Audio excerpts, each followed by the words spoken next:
할렐루야, 좋은 아침입니다. 오늘 5월 9일 목요일 하나님께서 우리에게 허락하신 말씀 함께 읽고 말씀 함께 묵상하도록 하겠습니다. 하나님께서 우리에게 이 말씀을 깨닫는 지혜를 허락하시기를 또 축복합니다.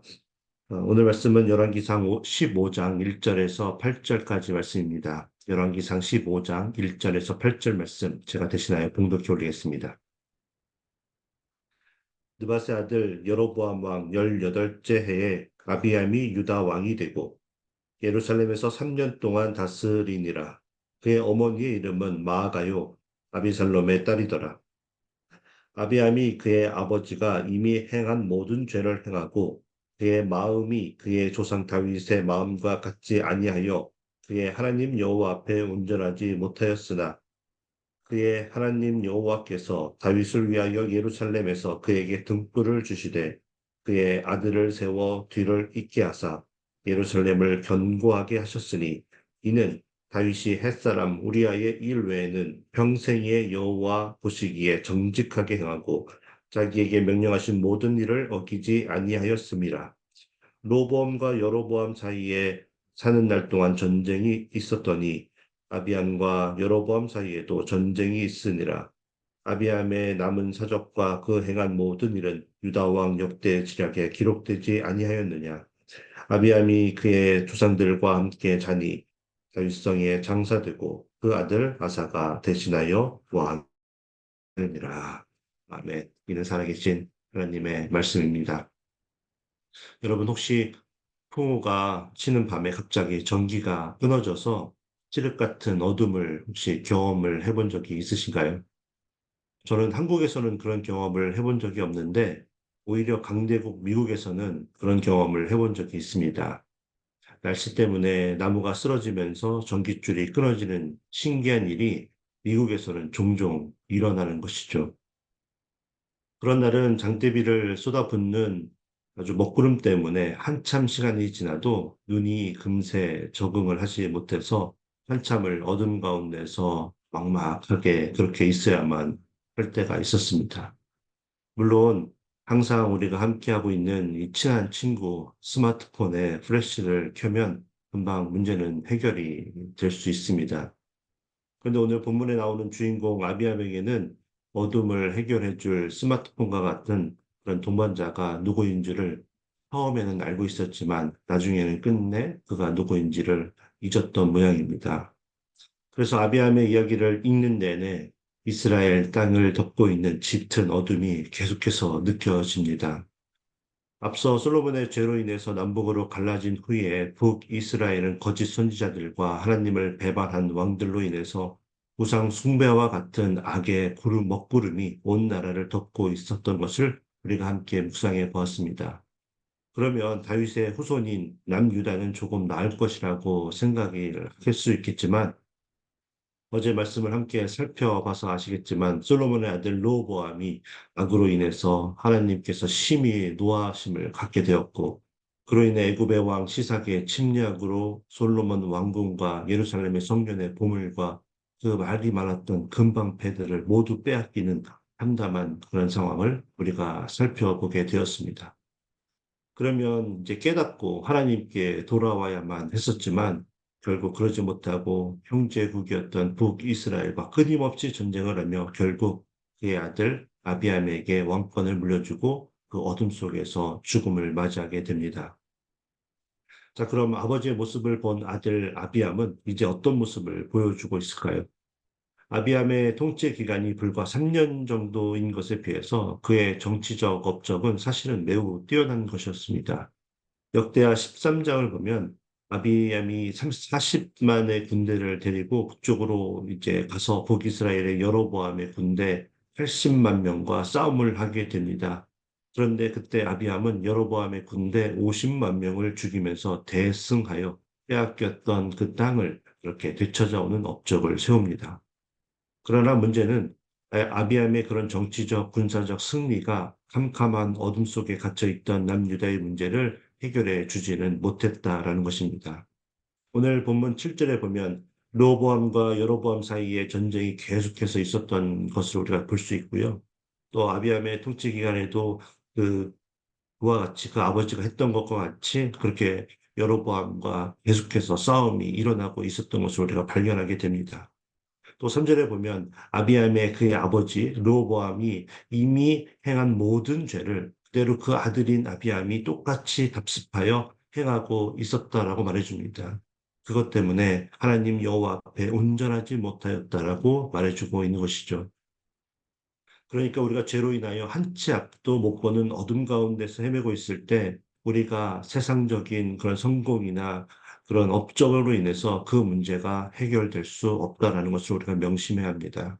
영적 어둠의 원인인 죄를 없애야 하는 것이죠. 그래서 우리가 오늘 본문을 통해서 어둠으로부터 벗어나기 위해 배워야 할 첫 번째 신앙적 자세는 하나님께 죄를 아뢰고 용서와 자비를 구하는 것입니다. 오늘 본문은 분명히 로보암의 아들 아비암에 대한 소개 글입니다. 그런데 가뜩이나 아비암의 소개치고는 8절이라는 분량이 너무나 짧은데 가만히 보면 3절부터 주인공인 아비암의 이야기보다 오히려 그의 증조 할아버지 60년 전에 이미 돌아가신 다윗 왕에 대한 이야기가 더 많이 기록되어 있는 것을 우리가 발견할 수 있습니다. 왜 그렇습니까? 성경의 모든 글에는 다 이유가 있습니다. 다윗 왕도 분명히 심각한 범죄, 다른 남자의 아내와 간음하고 그녀를 취하기 위해서 계획된 살인을 저지르는 만행을 저질렀지만 그는 처절하게 하나님께 자신의 죄를 회개하였고 그가 하나님께 용서함을 받았다는 사실을 알려주기 위해서였습니다. 아비암도 그렇게 회개의 자리로 나왔다면 분명히 하나님께 칭찬받는 선한 왕이 되었을 텐데 그러지 못해서 끝내 어두운 가운데 헤매다가 그의 아들 아사에게 그 영광을 양보하게 된 것이죠. 오늘 본문 4절에서 하나님 여호와께서는 다윗을 위하여 예루살렘에서 그에게 등불을 주시었다라고 말하면서 그의 아들을 세워 뒤를 잇게 하사 예루살렘을 견고하게 하셨다고 말씀하십니다.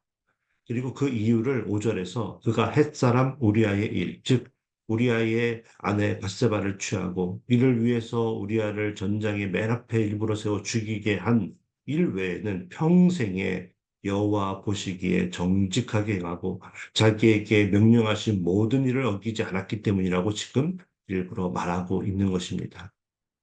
여러분, 하나님의 등불로 인해 어둠 가운데 헤매고 있는 여러분의 인생이 환하게 비춰지기를 여러분 소원하십니까?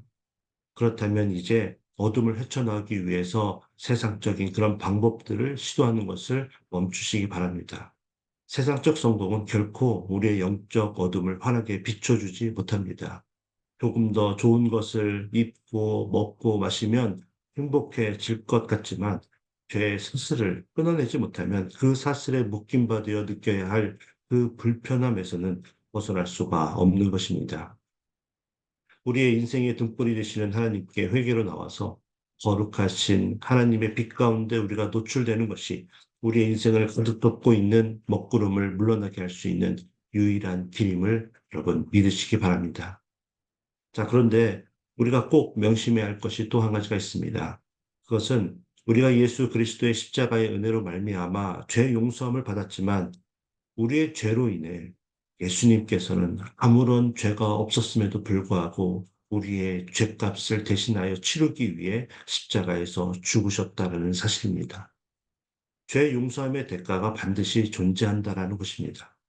그래서 우리는 예수님의 용서의 은혜를 생각하며 회개를 하면 어차피 용서해 주실 것이라고 그렇게 생각하며 아무렇지도 않게 죄를 또다시 짓는 실수를 해서는 안 되는 것입니다. 사무엘하 12장 16절 이하를 보면 다윗은 나단 선지자를 통해서 자신의 죄를 지었다는 것을 깨닫고 밤새도록 엎드려서 금식하고 회개의 기도를 하나님께 드립니다. 그래서 하나님께서는 그의 죄를 용서해 주십니다. 그러나 우리 아이의 아내와 간음하여 갖게 된 아이의 목숨은 하나님께서 거두어 가셨다는 사실을 우리는 반드시 명심하고 기억해야 합니다. 그뿐만이 아닙니다. 사무엘하 12장 10절을 제가 한번 읽어보겠습니다.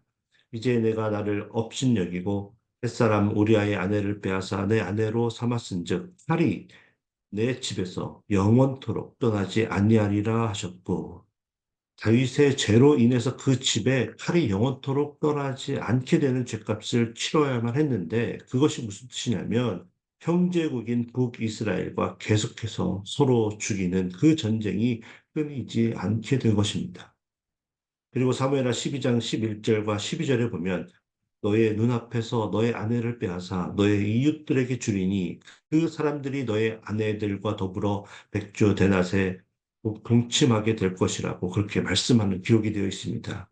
이 일은 실제로 다윗의 아들 압살롬이 변혁을 일으켜서 다윗이 예루살렘을 떠나서 피단을 가 있을 때에 그의 아버지 다윗의 후궁들과 백성들 앞에서 동침을 하는 그런 죄악이 실제로 벌어지게 되는 것이죠. 그런데 여러분, 압살롬이 오늘 본문에서도 등장했던 것 여러분 기억하십니까? 2절에 보니까 아비암의 어머니의 이름이 즉 르호보암은 아버지였습니다. 그리고 어머니가 마아가였다라는 것입니다. 그런데 마아가의 아버지가 누구입니까? 바로 그 압살롬이었습니다.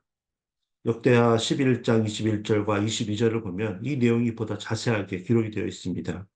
르호보암은 아내 18명과 적 60명을 거느려 아들 28명과 딸 60명을 낳았으나 압살롬의 딸 마아가를 모든 처첩보다 더 사랑하여 르호보암은 마아가의 아들 아비암을 후계자로 세웠으니 우리가 죄로부터 멀리하여 거룩하신 하나님의 등불을 부여잡고 있어야 하는 이유가 바로 여기에 있습니다. 우리의 죄로 인한 값을 우리가 반드시 치러야 한다라는 것입니다. 그리고 우리의 다음 세대에게 여호와의 등불을 물려주기 위해서입니다. 자녀들은 우리의 모습을 바라보며 그렇게 자랍니다. 우리가 어떻게 하나님의 말씀 앞에 서는지, 우리가 어떻게 하나님께 기도하고 예배를 드리는지 말입니다.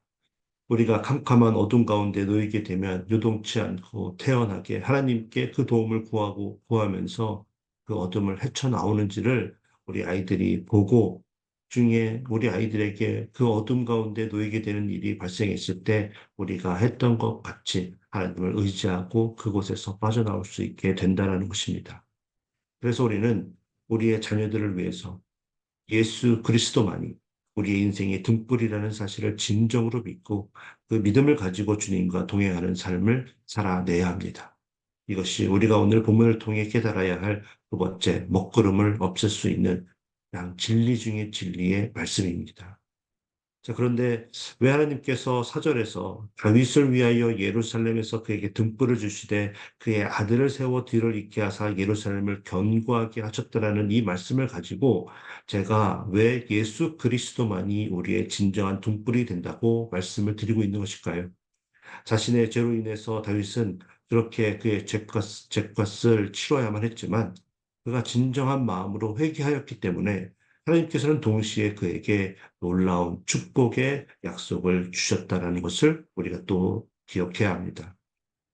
사무엘하 7장 12절 13절에 보면 하나님께서 다윗에게 하신 약속의 말씀이 기록되어 있습니다. 너의 수완이 차서 내 조상과 함께 누울 때에 내가 내 몸에서 날 내 씨를 내 뒤에 세워 그의 나라를 견고하게 하리라. 그는 내 이름을 위하여 집을 건축할 것이요 나는 그의 나라 왕위를 영원히 견고하게 하리라. 하나님께서는 회개하여 하나님께로 돌아와 평생의 여호와 보시기에 정직하게 행하고 명령하신 모든 일을 어기지 않고 온전하게 순종한 다윗을 위해 이날 하셨던 그 약속을 신실하게 끝까지 지켜 행하셨습니다. 그래서 북이스라엘은 9개의 왕조가 계속해서 바뀌지만 하나님께서는 남유다는 다윗 왕조가 계속해서 왕위를 끊이지 않고 계승하게 만드셨고 결국 다윗의 후손을 통해 메시아 구원자이신 예수 그리스도가 탄생하게 되는 은혜를 신실하게 지켜 행하셨다라는 것입니다. 그래서 오늘 본문 열왕기상 15장 1절에서 8절까지의 그 이 짧은 말씀 중에 가장 핵심이 되는 단어가 무엇인지를 만약 묻는다면 그것은 바로 한국어로는 번역이 되면서 빠지게 된 사전의 말씀을 시작하는 히브리어 단어 접속사가 있는데 그것은 바로 키라는 단어입니다. 이 키의 뜻은 바로 그럼에도 불구하고입니다. 아비암은 그의 아버지가 이미 행한 모든 죄를 행하였지만 그래서 여호와 앞에 온전하지 못하였지만 그래서 하나님의 저주를 받아 왕조가 바뀌어야 하는 상황이었지만 그럼에도 불구하고 다윗의 처절한 회개와 남은 여생의 하나님을 향한 온전한 모습이 하나님께서 아브라함에게 하셨던 그 약속, 그리고 다윗과 시금제 확인하여 약속하신 그 언약을 신실하게 지켜 행하게 만들었다라는 것입니다. 우리가 한 치 앞도 보이지 않아서 불안한 마음을 가지고 이 땅에서 삶을 살아가고 있다면 우리에게 필요한 믿음은 바로 우리가 하나님의 신실한 약속을 붙잡고 살아가야 한다라는 것입니다. 신실하게 약속을 지키시는 하나님을 우리가 믿을 때 우리는 비로소 하늘나라의 소망을 붙들고 어떤 일이 일어나더라도 흔들리지 않는 믿음으로 살아갈 수 있게 될 것입니다. 그리고 우리가 그 약속을 붙들고 하나님의 온전한 자녀로서의 삶을 이 땅의 삶의 마지막까지 살아낼 수 있다면 우리의 자손들이 우리와 같이 하나님의 은혜와 축복을 누리며 이 땅에서 이 삶을 살아갈 수 있게 될 것입니다. 오늘 아비암과 그의 증조 할아버지 다윗 왕의 비교가 기록되어 있는 이 짧은 말씀을 통해서 우리 모두가 배로부터 즉각적인 회개의 자리로 나오길 결단하게 되길 주님의 이름으로 축복합니다. 그리고 하나님의 신실하심을 믿는 믿음을 소유하게 되길 주님의 이름으로 축복합니다. 함께 기도하겠습니다. 사랑의 하나님, 오늘 말씀을 통해 하나님의 신실하신 사랑과 은혜를 다시 한번 깨닫고 회개의 자리로 신속하게 나오기로 결단하게 하신 은혜에 감사를 드립니다. 그리고 용서와 자비의 하나님을 믿고 알게 모르게 짓는 죄에 대한 책임감에 무뎌진 심령이 있다면 다유당의 죄값을 치르는 모습을 기억하며 항상 죄로부터 멀어져 거룩하신 하나님과 항상 동행하는 삶을 살기로 다시 한번 굳게 결단하는 우리 모두가 되게 하여 주시옵소서. 말로만 우리의 믿음을 자랑하고 말로만 예수 그리스도의 사랑과 은혜를 소리내는 것이 아니라 우리의 행함을 통해 예수 그리스도를 향한 사랑과 우리 이웃과 우리의 자녀들을 향한 사랑을 증거하는 오늘을 사는 우리 모두가 되게 하여 주시옵소서. 주님께서 우리가 힘쓸 수 있도록 도와주실 줄 믿고 예수 그리스도의 이름으로 기도하옵나이다. 아멘. 이제 말씀을 생각하며 우리가 반드시 회개해야 할 문제들이 있는지 생각해보고 하나님께 다윗과 같이 통회하는 그런 마음으로 죄 용서함을 구하는 그래서 이제는 하나님께서 비춰주시는 그 등불 아래 거하는 삶을 살게 해달라고 함께 마음을 다해 기도하기를 원합니다. AKPC 공동체의 모든 성도님들이 제자의 길을 걷기로 결단하게 하시고 우리 교회 비전 말씀 제자 미션을 공동체로 우리 교회가 하나가 되어 달려갈 수 있게 해달라고 기도하겠습니다. 오늘 목요 예향 모임이 종강을 하게 됩니다. 한 학기 동안 수고하신 리더들, 또 주방 봉사, 또 차일드 케어 하신 모든 분들이 하나님께서 주시는 위로 가운데 그리고 변화된 AKPC의 자매님들의 모습을 통해서 기쁨을 누리는 그런 복된 마무리 시간이 되게 해달라고 기도해 주시기 바랍니다. 토요일으로 기도회 이후에 있는 목자 목료반을 위해서 기도해 주시고 이번 주 토요일 오후 5시에 있는 상반기 새가족 환영회를 위해 기도해 주시면 감사하겠습니다. 작년 11월 이후에 오신 모든 새가족분들이 함께 즐거운 시간을 보내며 하나님 안에서 AKPC의 한 가족이 된 것을 축하하는 뜻깊은 시간이 되게 해달라고 기도해 주시면 감사하겠습니다. 5월에는 남아공에서 선교하시는 홍만호 목사님과 그의 가정을 위해서 그리고 각 목장에서 후원하는 선교사님들의 사역과 가정을 위해서 함께 기도하기를 원합니다. 그리고 수술 후의 회복과 재활 중인 성도님들을 위해서 특별히 수술을 앞두고 있는 담임 목사님 위해서 또 기도하면 감사하겠습니다. 또 그 외에 여러 가지 어려움으로 인해서 힘든 시간을 보내고 있는 성도님들 위해 함께 합심하고 기도하며 세상으로 나아가겠습니다. 기도하겠습니다.